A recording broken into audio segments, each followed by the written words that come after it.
The most disturbing case you'll ever hear. Let's get into it.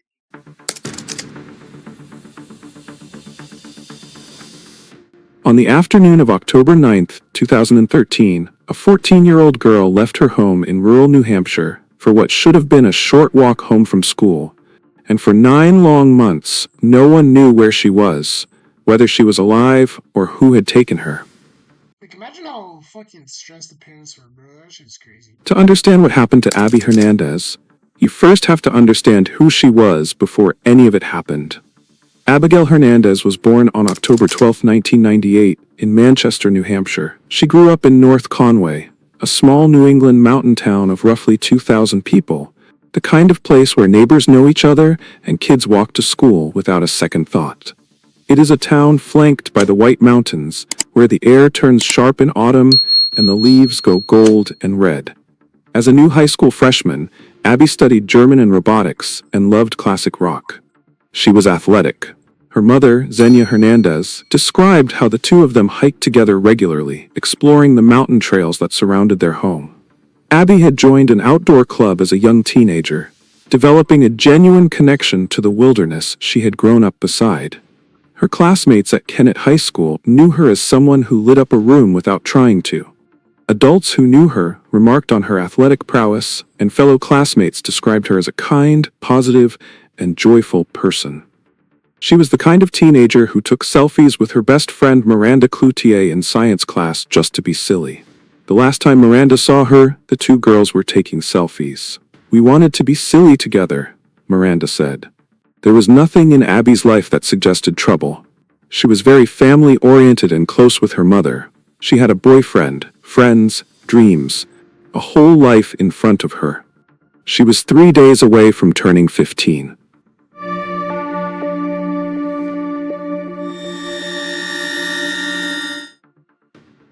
Alright, let's get into Wednesday, this. October 9th to 13, began like any other school day. Abby left for Kennett High School that morning wearing a new pair of boots, an early birthday gift from her mother. By the afternoon, when the school day ended around 2:30 in the afternoon, the school librarian watched her leave campus and head in the direction of home. It was a walk she had made dozens of times. Less than a mile, safe, familiar. She never arrived. At 2:53 p.m., Abby Hernandez's cell phone registered a signal. 14 minutes later, at 3:07 p.m., that signal disappeared about a mile from her house. Her mother, Xenia Hernandez, began texting. No response. She drove to the school and spoke to the librarian who confirmed Abby had left. Her mother, Xenia, was like, "Okay, what if she had an injury, broke her leg, appendicitis, who knows, got hit Okay, so your kid is missing, and the first thing that you think about is what if she got an injury? Like, I'm not gonna lie, like, I know, like, you're trying to think of the best scenario in that case, but come on, like, she's not gonna take that much more long to get home if she has an injury. Most people are limping on one leg or doing whatever, getting a drive home when they have an injury. No one's just taking an extra 4 or 5 hours to get home since it because they have an injury, unless they're like at the hospital or something. by a car?" She immediately called the local hospital, but Abby wasn't there. Around 7 p.m. that evening, Xenia filed a missing persons report with the Conway Police Department. What investigators would later piece together was that on her walk home that afternoon, with her feet aching and the autumn air growing cold, she had accepted a ride from a man she didn't know. His name Mm, like, I'm not gonna lie, if you're walking across the street and you see this guy offering to give you a ride, is it really like don't get me wrong, I'm never victim blaming, but is it really the smart thing to get into this guy's car? Like even me as a man, if I was like walking late at night and I saw this guy say, "Yo, you wanna hop in my car?" Like not being pussy or anything, but I'm not hopping in that car, bro. I'm sorry, bro. was Nathaniel E. Kibbe. He was 34 years old, and he lived 30 miles away in When a man is balding at like in their 30s, you can tell like there's something going on, like midlife crisis or something.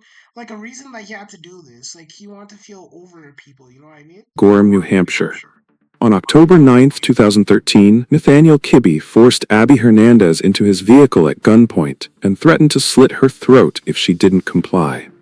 He handcuffed her and wrapped a jacket over her head while breaking her cell phone into pieces to prevent police from tracking its GPS. Abby, in the terror of those first moments, tried to peer out the window to understand where she was being taken. Kibby tased her when he caught her looking. The drive north took roughly 30 minutes.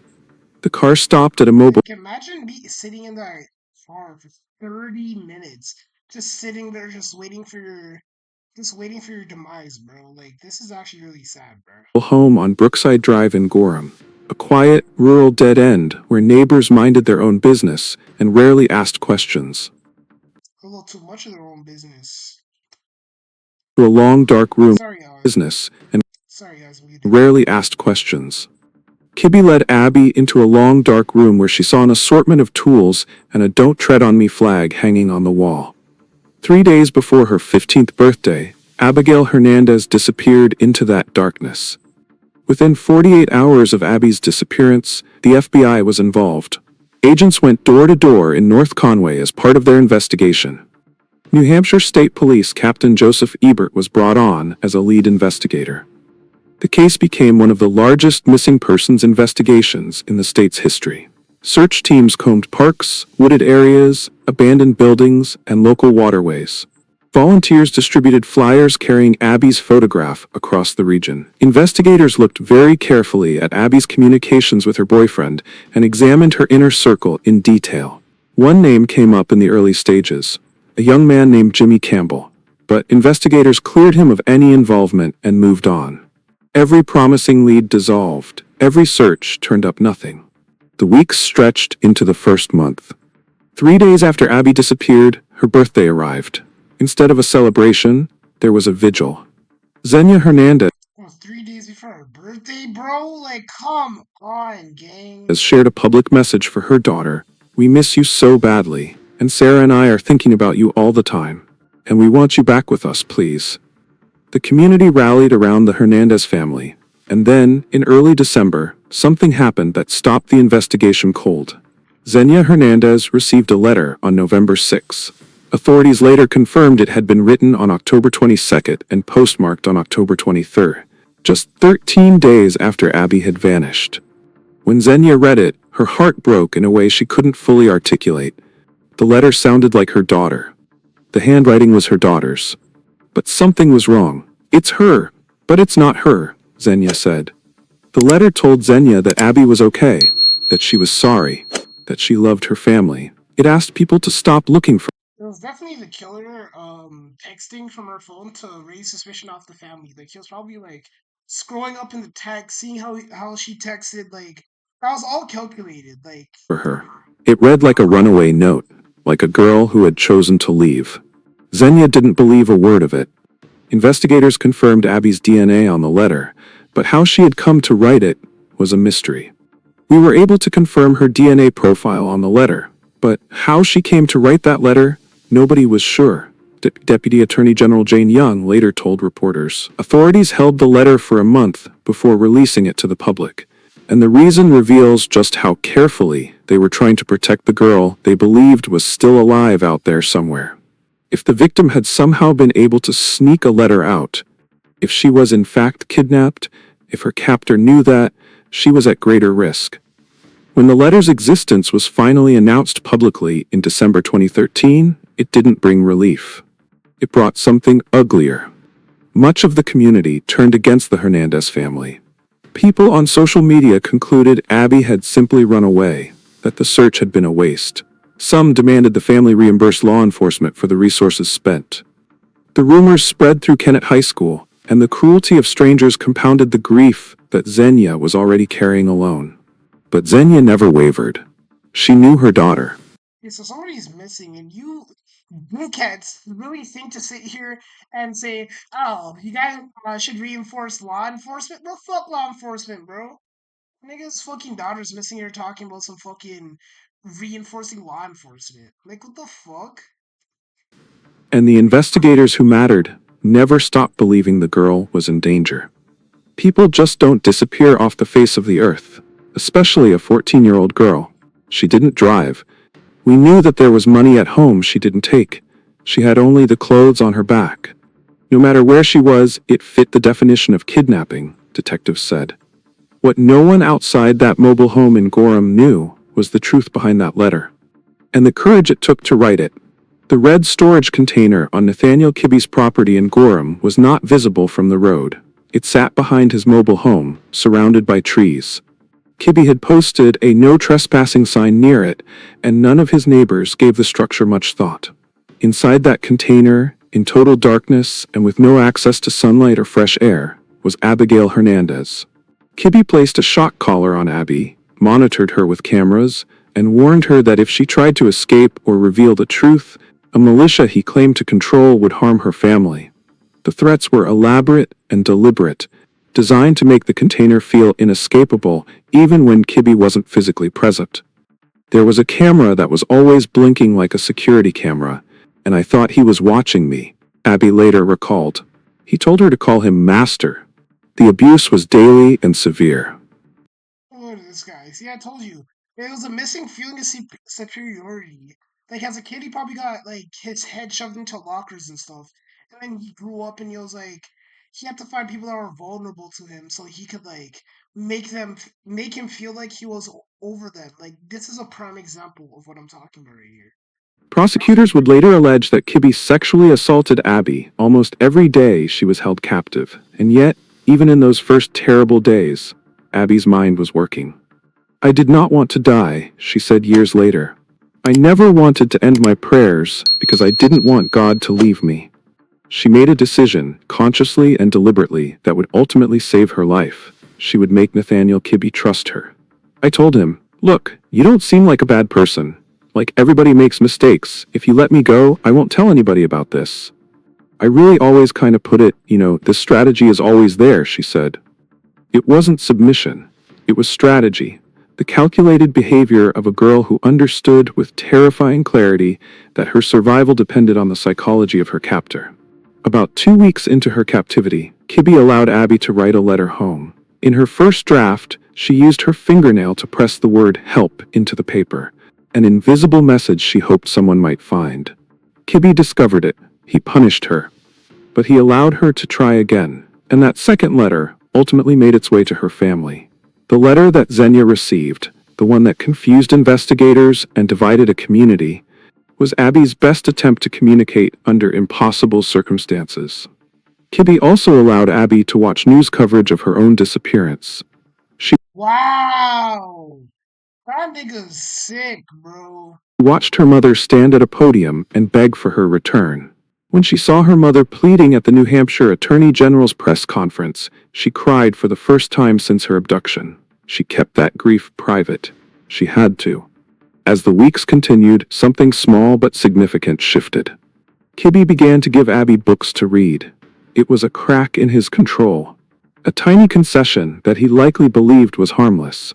He even gave her a cookbook, telling her that she needed to know how to cook for a man someday. Inside the front cover of one of those books, written in block letters, was a name. N. Kibbe. She now had something no investigator had been able to find in months, a name. The holidays came and went. November became December. December became the new year. Outside Gorham, search teams continued to work. Xenia continued to speak publicly, to hold vigils, to refuse to let her daughter be forgotten. Inside the container, Abby was becoming, by necessity, a different kind of person. One who could manage fear, suppress panic, and find reasons to keep going on days when hope was nearly impossible to hold on to. Former FBI profiler Brad Garrett was even more direct. If I were going to write a textbook about how victims should deal with abductions, the first chapter would be about Abby. It's always about bonding to the bad guy. Over the months, Kibbe began to trust her in small ways. He loosened restrictions. He brought her into his home on occasion. He began telling her things about himself, including details from a troubled youth that he had spent time in juvenile confinement. At some point, he enlisted her to help him with a counterfeiting operation he had set up in the trailer, producing fake currency that he used in the surrounding area. Abby went along with it. It was spring by the time winter lifted. Then summer arrived. The investigation, without new evidence, had reached a quiet plateau. Investigators had not given up, but they had no leads that pointed anywhere concrete. And then Nathaniel Kibbe made a catastrophic mistake. A woman named Lauren Monday said she had met Kibbe online. He gave her $3 50 bills to help pay for a hotel room. When she used one of the bills at a local Walmart, it turned out to be counterfeit. Monday called Kibby. She didn't soften the message. So I told him, "Whatever you're making in your damn basement, you better clean it up right now because they are coming for your ass," Monday later told reporters. Kibby panicked. A counterfeiting investigation would bring law enforcement to his property. And at his property was a red storage container with a 15-year-old girl inside it. He could not allow that. On the evening of July 20th, 2014, 284 days after he had taken her, Nathaniel Kibby drove Abigail Hernandez back toward North Conway. He dropped her on a quiet rural road not far from where he had first abducted her. He made her promise not to identify him. He told her that if she did, her family would pay the price. Then he drove away. Abby stepped out of the car onto the open road. And the thing about it is, he has no control. Like, after she says the word, he basically, like, it's not like he's, like, part of the cartel or, like, one of those things, you know? Like, he's just, like, a creep. Like, he doesn't have people that are just gonna go attack her family. Like, that was literally just said just to put fear in her heart, which it clearly didn't. Or else we would not be watching this right now. She looked up at the sky. She walked a mile back to her mother's house. The security camera above the front door recorded the moment she came up the driveway, thin, tired, but alive. She opened the door and called for her mother. "I remember looking up and laughing, just being so happy," Abby said. "Oh my God, this actually happened. I'm a free person. I never thought it would happen to me. But I'm free." Xenia Hernandez described her daughter on the night she returned as extremely tired and in deteriorated health. Abby had lost weight. There were months of physical and psychological damage that would take years to work through. But her mind was sharp, and she was done protecting the man who had taken everything from her. Within days of her return, Abby told investigators everything: the location of the property, the layout of the shed, the details of what had been done to her. And she gave them a name: Nathaniel Kibby, of 4 Brookside Drive, Gorham, New Hampshire. On July 29, 2014, New Hampshire Attorney General Joseph A. Foster announced that an arrest had been made. Nathaniel E. Kibby, age 34, was taken into custody at approximately 12:04 p.m. at his residence in Gorham without incident. Kibby didn't resist at all. One neighbor told the Boston Globe. "He just walked out, and they took him." At his arraignment, Abby was present in the courtroom. She sat beside her mother, and she stared at Nathaniel Kibby, the man who had kept her in a box for 9 months, without flinching.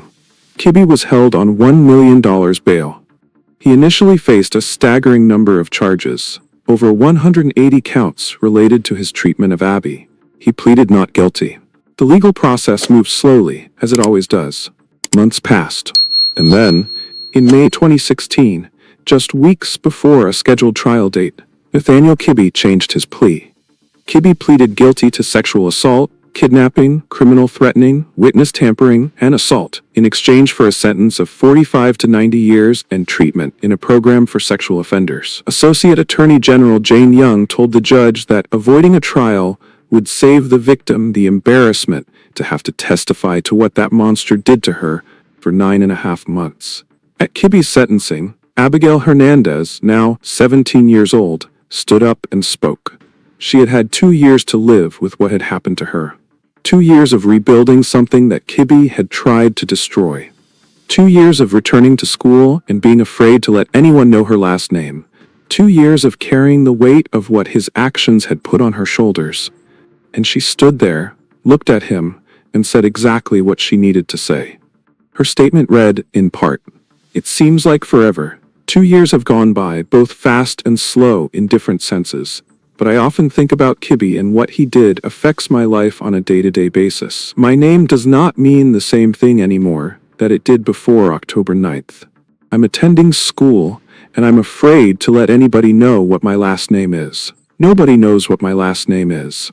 And then she said something that cut straight to the core of who she had always been. "I did not put you in prison. You put yourself in prison. So I can't carry that blame on my shoulders when it's simply not true that I put you in prison. When you decided to point that gun at me, that was not my choice. It was not my choice to go to your house. It was not my choice for you to rape me. It was not my choice for you to threaten me." Xenia Hernandez also addressed the man who had stolen her daughter. She didn't scream. She didn't rage. She asked a simple question.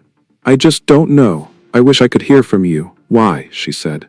It's all I think about. Can you please tell us why you did it? He never answered. He sat in that courtroom and gave her nothing. Nathaniel Kibbe was sentenced to 45 to 90 years in a New Hampshire prison. He will likely die there. Today, Abby lives in Maine with her young son. She works as a hairdresser. She has spoken publicly Hey, that's a good comeback story though. Like, after all that happening to you, be able to pick yourself up and work and live a normal life, that's essential for you to heal after some traumatic happening, you know what I mean? about her experience in the years since, carefully, on her own terms, in her own time. In February 2022, a Lifetime television film about her story, Girl in the Shed, The Kidnapping of Abby Hernandez, premiered. Abby served as an executive producer. She worked with the actress who played her. She helped shape the narrative of her own life. I don't feel as scared anymore, she told KGT at the time. Obviously, it's a weird experience to have this happen in the first place. And then to have it made into a movie is obviously like an even weirder experience. But ultimately, I did find it healing in a weird way just to have it out there. She has spoken about what she learned inside that shed. Not as lessons she would have chosen, but as truths she carries. Every time I go outside now, I really try to appreciate sunlight and fresh air, she said. It really went in my lungs differently. I really tried to never take that for granted. And she has spoken directly to anyone who has endured what she endured. Just don't lose hope. Even when you feel like you've lost everything, hope is something that nobody can take away from you. And just keep that. There are cases in true crime that end in darkness, where the only questions that remain are about how something so terrible could happen to someone so undeserving. The case of Abigail Hernandez is not that kind of case. It is the story of a 14-year-old girl who was taken at gunpoint, locked in a box, and told that her survival Hey, bro, she's a survivor for real. Cause like 99% of people that would be put in that situation would not think to read the name off the book to remember all this information. They'd be scared and they'll just be thinking, "Oh my God!" They'd be panicking like, "Oh my God, I need to survive! I need to survive!" Which is a normal human response. But for her at such a young age to really be able to pick herself up, remember all of that, and be able to relate back to the police, hey, that's good on her, bro. depended on the mercy of the man holding the key, and who looked at that situation in the darkest hours of her life and decided to survive anyway. Not passively, not by luck, by thinking, by strategizing, by refusing, even on the worst days, to let go of the belief that she would see her mother again. She made it home. She sat across from her abuser in a courtroom and told him, clearly, without apology, that what he had done was his fault and his alone. And she has built a life that is her own. That's right. That was only his fault and nobody else is to blame for that. But if you like this video, make sure you hit that like button, subscribe, and I'm out.